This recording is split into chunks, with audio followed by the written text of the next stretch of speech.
হাদিস নকল করেছেন ইমাম হাইসামি রাহমাতুল্লাহ আলাইহি মাজমাউজ যাওয়ায়েদ ওয়া মানবাউল ফাওয়ায়েদ এই কিতাবের মধ্যে। একই হাদিস নকল করেছেন ইমাম হাকিম নিসাবুর রাহমাতুল্লাহ আলাইহি মুস্তাদরাক আলা সহিহাইন এই কিতাবের মধ্যে। মারহাবা পড়েন। কষ্ট হচ্ছে নাকি আপনাদের? আমার কথা বোঝা যায়? বোঝা যায় কথা? কথা বলতে কষ্ট হয়, এরপরও বুঝেন তো আপনারা?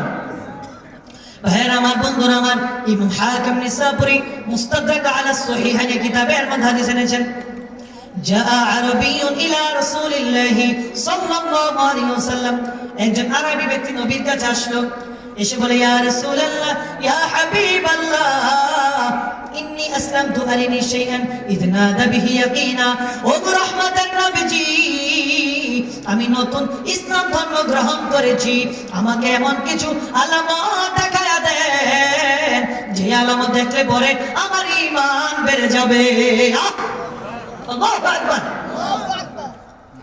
নবী বলে, তুমি কি দেখতে চাও? সাহাবী বলে, নবী গো, ওই যে মোটা তাজা গাছ দেখা যায়, ওই মোটা তাজা গাছকে আপনি আহ্বান করেন যেন আপনার ডাকে সাড়া দিয়ে আপনার কদমের কিনারায় চলে আসে। নবী বলে, সাহাবী রে, তুমি গাছের কাছে চলে যাও, ফাকুল্লু ইন্নী আকরাউকা সালাম, আর গিয়ে বলো, গাছ রহমতের নবী তোমাকে সালাম জানিয়েছে। সাহাবী গাছের কাছে চলে গেল, আর কি বলো, গাছ ইন্নী রাসূলুল্লাহ ইয়াকরাউকা সালাম, নবী তোমাকে সালাম জানিয়েছে, নবীর সালামের জবাব দাও, নবী তোমাকে ডেকেছে, নবীর ডাকে সাড়া দাও। এই কথা বলার সাথে সাথে মোটা তাজা গাছ শেকড়গুলো মাটি থেকে উঠে গেল, এত মোটা তাজা গাছ ডালপালাগুলো নিচে নেমে গেল। একটা মানুষ যেভাবে হাঁটে রে, মোটা তাজা গাছ হেঁটে হেঁটে হেঁটে হেঁটে নবীর কাছে চলে আসলো, এসে বলে, আসসালাতু ওয়াসসালামু আলাইকা ইয়া রাসূলুল্লাহ। গাছ, মোটা তাজা গাছ নবীকে সালাম দেয়। সুবহানাল্লাহ। নবী বলে, মা তাশহাদু, ও গাছ তুমি কি সাক্ষ্য দাও? গাছ বলে, ইন্নী আকুল আন্নাল্লাহ লা ইলাহা ইলাহা গায়রা, নবী গো, আমি সাক্ষ্য দিচ্ছি আল্লাহ ছাড়া কোনো মাবুদ নাই, আল্লাহ ছাড়া কোনো প্রভু নাই, আল্লাহ ছাড়া কোনো ইলাহা নাই, ওয়া আন্নাকা আবদুহু ওয়া রাসূলুহু, নবী গো, আর আপনি আল্লাহ তাআলার বান্দা ও রাসূল। আল্লাহু আকবার। প্রশ্নকারী সাহাবী বলে, নবী গো, আমি আর কিছু দেখতে চাই না, আর কিছু শুনতে চাই না, যে জিনিস দেখালে আমার ঈমান বেড়ে গিয়েছে, কিয়ামত পর্যন্ত ঈমানের আর কোনো কমতি আসবে না। সাহাবী বলে, নবী গো, ইদিলিয়া ক্বাবলিকা রাসাকা রিজলাইক, নবী গো, যদি অনুমতি দেন আপনার মাথা মোবারকে একটি চুমু খাবো। আল্লাহু আকবার।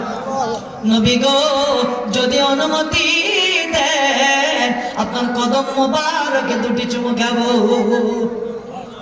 আমার নবী অনুমতি দিয়ে দিলেন, সাহাবী নবীর মাথা মোবারকে চুমু খেলেন, কদম মোবারকে দুটি চুমু খেলেন। সাহাবী বলে, নবী গো, আমার অন্তরটা ঠান্ডা হয় না, অন্তরটা শীতল হয় না, নবী গো, যদি অনুমতি দেন আপনাকে একটি সিজদা দিব। কি দিব? এ বাবা জোরে বলেন না, কি দিব? নবী বলে, সাহাবী রে, ও সাহাবী, আল্লাহ তাআলার পরে ইমাম হাকিম মুস্তাদরাক আলা সহিহাইন এই কিতাবের মধ্যে সাক্ষ্য দেয়, আল্লাহ তাআলা, নবী বলে, ও সাহাবী, আল্লাহ তাআলার পরে, আল্লাহ তাআলার পরে পৃথিবীতে কাউকে যদি সিজদা দেওয়ার বিধান পাওয়া যেত রে, আমি পৃথিবীতে বলে যেতাম, ও পৃথিবীর রমণীরা, ও পৃথিবীর স্ত্রীরা, তোমরা তোমাদের স্বামীদেরকে সিজদা দাও। তাহলে আমার নবী সিজদার অনুমতি দিলেন না। নবী কি সিজদার অনুমতি দিলেন না? তাহলে সিজদা পাওয়ার মালিক কে? জোরে বলেন, মালিক কে? এই হাদিস আল্লাহ তাআলার একত্ববাদের সাক্ষ্য দেয়। দ্বিতীয়ত নবী রিসালাতের সাক্ষ্য দেয়। আল্লাহ তাআলা পবিত্র কোরআন কারীমে বলেছেন, ওয়া'বুদুল্লাহ ওয়া লা তুশরিকু বিহি শাইআ, পৃথিবীর মানুষ, আমি আল্লাহ তাআলার ইবাদত করো, ওয়া লা তুশরিকু বিহি শাইআ, আমি আল্লাহর সাথে কাউকে শরীক করো না। আল্লাহ তাআলা কয়জন? জোরে বলেন না, কয়জন? একজন। কুল হুয়াল্লাহু আহাদ, আল্লাহুস সামাদ, লাম ইয়ালিদ ওয়া লাম ইউলাদ ওয়া লাম ইয়াকুল লাহু কুফুয়ান আহাদ। আল্লাহ কয়জন? আল্লাহ কোনো মুখাপেক্ষী নাই। আল্লাহ কারো থেকে জন্ম নেন নাই, আবার কাউকে জন্ম দেন নাই। এই হাদিস আল্লামা ইমাম তাবরানী রাহমাতুল্লাহ আলাইহি মুজাবুল কাবীরের মধ্যে এনেছেন, আল্লামা ইমাম বাইহাকী রাহমাতুল্লাহ আলাইহি দালাইলুন নবুওয়াতের মধ্যে এনেছেন। মারহাবা। হাদিস এসেছে এইভাবে, আন্না খালিদ ইবনুল ওয়ালিদ ফাকাদ ক্বালা সাওয়াতান ফি ইয়াউমিন ইয়ারমুত। নবীর একজন কলিজা টুকরা সাহাবী ছিলেন যার নাম খালিদ ইবনুল ওয়ালিদ। জোরে বলেন নাম কি? খালিদ ইবনুল ওয়ালিদ, যিনি অনেক বড় বীর ছিলেন, যোদ্ধা ছিলেন, সেনাপতি ছিলেন। সুবহানাল্লাহ। ইসলামে যতগুলো যুদ্ধ তিনি পরিচালনা করেছেন, প্রত্যেকটা যুদ্ধতে আল্লাহ তাআলা খালিদ ইবনুল ওয়ালিদের মাধ্যমে বিজয় দান করেছেন। এইরকম ভাবে ইয়ারমুকের যুদ্ধেও হযরত খালিদ ইবনুল ওয়ালিদ ছিলেন সেনাপতি। জোরে বলেন কি ছিলেন? সেনাপতি ছিলেন। তিনি যুদ্ধ করতে গিয়া তিনি মাথার টুপি হারিয়ে ফেললেন। সুবহানাল্লাহ। তিনি যুদ্ধ বাদ দিয়ে টুপি খুঁজতে শুরু করলেন। আল্লাহু আকবার। সঙ্গী সাথীরা বলে, ও খালিদ ইবনুল ওয়ালিদ, আপনার কতগুলো টুপি লাগবে আমরা আপনাকে কিনে দিব, কিন্তু আপনি যদি টুপি তালাশে ব্যস্ত হয়ে যান, টুপি খোঁজার মাধ্যমে ব্যস্ত হয়ে যান, কাফের মুশরিকদের সাথে কে যুদ্ধ করবে? খালিদ ইবনুল ওয়ালিদ বলে, ও সাহাবীরা, ও সঙ্গী সাথীরা, এই টুপি ব্যতীত আমি এক মুহূর্তের জন্য যুদ্ধ করতে পারবো না। আল্লাহু আকবার। রহস্য আছে না নাই? ও বাবা আছে না নাই? একটু জিকির করি, আল্লাহ আল্লাহ আল্লাহু লা ইলাহা ইল্লাল্লাহ, আমার আল্লাহ আল্লাহ। জোরে,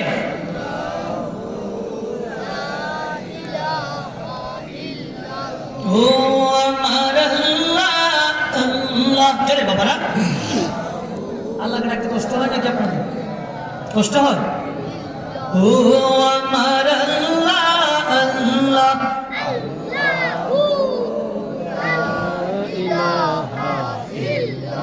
মা আমিনা স্বপ্নে দেখেন গরিবে আর নূর, এলেন তিনি এ দরাতে শরীয়তের মূল নবীজি। আল্লাহ আল্লাহ লা ইলাহা, ও আমার আল্লাহ আল্লাহ, লা ইলাহা, ও আমার আল্লাহ আল্লাহ, ইলাহা। আপনাকে দেখিলে নবী গো দুজক হয় আরাম, দয়া করে দিবেন দেখা হাবিবি দো জাহান নবীজি।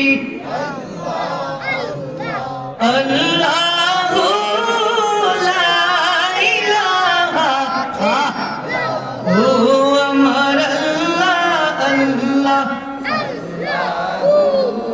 লা ইলাহা, ও আমার আল্লাহ আল্লাহ, লা ইলাহা, ও আমার আল্লাহ আল্লাহ, লা ইলাহা, লা ইলাহা ইল্লাল্লাহ মুহাম্মাদুর রাসূলুল্লাহ সাল্লাল্লাহু আলাইহি ওয়াসাল্লাম। সাহাবীরা বলে, ও খালিদ ইবনুল ওয়ালিদ, আপনার কতগুলো টুপি লাগবে আমরা আপনাকে কিনে দিব।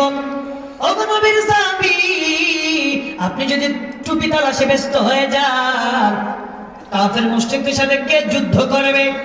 আমরা টুপি কিনে দেব। খালিদ ইবনুল ওয়ালিদ বলে, সাহাবীরা রে, আমি টুপি না পাওয়া পর্যন্ত এক মুহূর্তের জন্য যুদ্ধ করতে পারবো না। অতঃপর সাহাবীরা মিলে সবাই মিলে টুপি তালাশে ব্যস্ত হয়ে গেল। টুপি তালাশ করতে লাগলো, কিন্তু টুপি পেল না। অতঃপর তারা টুপি তালাশ করতে করতে টুপি পেল। সুবহানাল্লাহ। সাহাবীরা বলে, এটা আমার রাসূলুল্লাহ সাল্লাল্লাহু আলাইহি ওয়াসাল্লাম ফাআল্লাকা রাসাহু, আমার রাহমাতুল লিল আলামিন নবীজি উমরা করার জন্য মদিনা থেকে মক্কায় আসেন, এসে চুল মোবারক গুলো ফেলে দিলেন। চুল মুবারক গুলো কেটে ফেলে দিলেন। এই চুল মুবারক গুলো সাহাবীরা কে কার আগে নেবে কারাকারি শুরু করে দিল, ঝগড়া শুরু করে দিল। খালিদ ইবনুল ওয়ালিদ বলে ফাসাবাকতুহু, আমি সবার শেষে গেলাম, আমি সবার দেখবেন এই আজকে মাহফিল আবার অনেকে শেষে আসবে না, অনেকে শেষে আসবে। এইরকম সাহাবী বলেন ফাসাবাকতুহু, আমি সবার শেষে আসলাম। শেষে গিয়ে আমি একটা থেকে দুইটা নবীজির চুল মুবারক পেলাম। সুবহানাল্লাহ। সাহাবীরা বলে খালিদ ইবনুল ওয়ালিদ, এই চুল মুবারক পেয়ে তুমি কি করলেন, আপনি কি করলেন? খালিদ ইবনুল ওয়ালিদ বলে সাহাবীরা রে, এই চুল মুবারক পেয়ে আমি আমার টুপির মধ্যে সেলাই করে কেটে দিলাম। আল্লাহু আকবার। এই টুপি সেলাই করে রেখে দিলাম। আমি যেখানেই যেতাম রে, যে যুদ্ধতে আমি যেতাম, আমি এই টুপি পরে যেতাম। এই টুপি পরে যাওয়ার কারণে নবীর চুল মুবারকের খাতিরে, নবীর চুল মুবারকের উসিলায় আমি খালিদ ইবনুল ওয়ালিদ ইসলামের জন্য যতগুলো যুদ্ধ সেনাপতি প্রধান হিসেবে দায়িত্ব পালন করেছি, আল্লাহ রাব্বুল আলামিন নবীর চুল মুবারকের উসিলায়, চুল মুবারকের খাতিরে আল্লাহ তাআলা প্রত্যেকটা যুদ্ধে আমি খালিদ ইবনুল ওয়ালিদের মাধ্যমে ইসলামের বিজয় দান করেছে। আল্লাহু আকবার। তাহলে নবীর কি শান, কি মান, কি মর্যাদা, কি স্ট্যাটাস। মারহাবা বলেন। সহিহ বুখারী থেকে একটা হাদিস শুনে আপনাদেরকে। সহিহ বুখারী জিন্দা আউয়ালের প্রথম খণ্ডের হাদিস। হাদিসটি এসেছে রাসূলুল্লাহর প্রিয় সাহাবী আনাস রাদিয়াল্লাহু তাআলা থেকে। قال رسول الله صلى الله عليه وسلم لا يؤمن أحدكم حتى أكون أحب إليه من والده وولده والناس أجمعين। রাসূলুল্লাহ সাল্লাল্লাহু আলাইহি ওয়াসাল্লাম নিজে বলেছেন, পৃথিবীর মানুষেরা রে, তোমরা ততক্ষণ পর্যন্ত পূর্ণ ঈমানদার হতে পারবে না। কি হতে পারবে না? পূর্ণ ঈমানদার হতে পারবে না যতক্ষণ পর্যন্ত তোমার ছেলে মেয়ে, সন্তান সন্ততি, তোমার পিতা মাতা, পৃথিবীর সকল কিছুর চাইতে আমি নবীকে বেশি ভালো না বাসবা, ততক্ষণ পর্যন্ত তোমরা পূর্ণ ঈমানদার হতে পারবে না। অর্থাৎ নবীজিকে নিজের জীবনের চাইতে, এমনকি পৃথিবীর সকল কিছুর চাইতে ভালোবাসবা, তারপর তুমি ঈমানদার হবে। সুবহানাল্লাহ।